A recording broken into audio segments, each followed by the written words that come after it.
Hey everyone, it's me Gavin Vengeance and welcome back to the channel.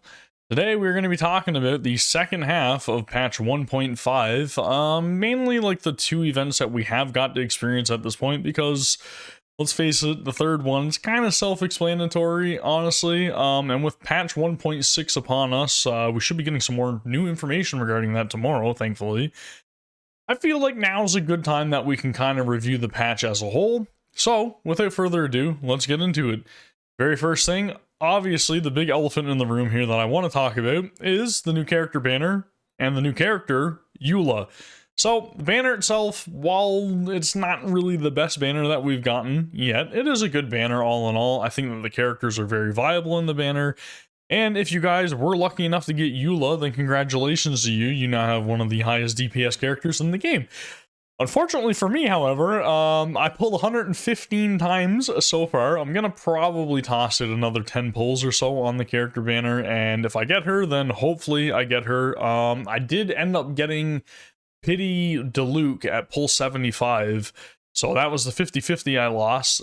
Now 40 pulls deep, I believe, and then I have like 50 pulls I'm going to go to. If I don't get her on a 50 pull, I'm probably going to give up on Eula. I don't think I'm going to wail for her. I think more than anything, what I'm going to more than likely do if I do not get her in the next 10 pulls is just save and see what other characters are introduced, and hopefully we'll get somebody else that looks pretty badass or kind of edgy or emo or whatever, because that's my style. You hate it if you hate it. If you like it, you like it. That's my style of characters, and that's what I'm looking for, so hopefully we get somebody else that looks similarly, if not more, badass than Eula. Again, if you guys are continuing to wish on this banner, best of luck on your wishes. I really do hope that you do get Eula within the time that her banner is up, which I believe is probably only like another, I don't know, like 10 or 12 days or something. It's not a whole lot of time remaining on it. Again, don't quote me on times because I don't have any of that information in front of me or any of that good stuff, but best of luck. Moving on to the next thing I want to talk about. And honestly, I really hope we get to see this return. It's the event Battlefront Misty Dungeon. I believe that's what it's called, something like that. And this is really cool, man. I really like these events. We did get something similar to this prior in one of the other previous patches. And this is an event where, you know, it just kind of throws you into a dungeon. It gives you a select characters that you can pick from. And it also has like different challenges each day that you can take on with the characters that you're given. And the reason I like this so much is that you kind of can't really max out these characters and really like break it. You kind of have to play by the rules here. It's similar to like a level sync, I guess, in other MMOs or whatever. So it kind of forces everybody to be on the like same playing field for the event, and I really like that. I also like the fact that if you don't have these characters and if you haven't used them in certain scenarios and everything, it's kind of like forcing you a little bit to experiment and try to max out, like, you know, getting all of the objectives cleared and all that stuff with the limited resources that you do have. And again, it forces you to kind of experiment with different, like, character synergies, I guess, is the best way to put it. So for me, personally, I don't have Kaching, and I kind of use her a little bit in this event, and honestly, I was really, really thankful for that, for the melee challenge and stuff like that. But now I know 100% I really don't need her. Sorry, Kaching stands or whatever, but I don't know. She's not really the character for me. I do like the whole, like, knock this, throwing the Keyblade type thing, or Keyblade? Throwing the sword type thing and teleporting, you know what I'm talking about. The engine blade, that's what I meant to say. Anywho, that's neither here nor there. I don't really need to play as Kaching anymore.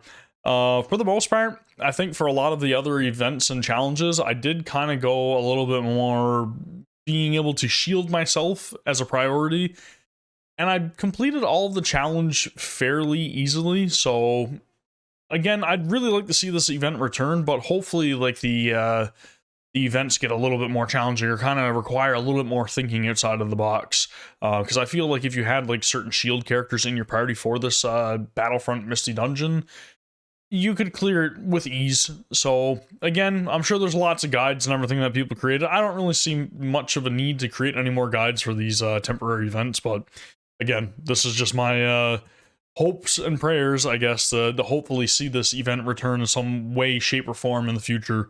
I'm sure we're probably going to end up getting a survey regarding this patch as well, and I'm going to fill it in. I'm going to say roughly the same thing, but you guys get the gist of it. The next thing that I want to talk about is something that we just got today, and it's something I was very skeptical about, honestly, when I saw the announcement for it. As you guys can probably tell from the reaction I did to the patch trailer and all that stuff, Mimi Tomo.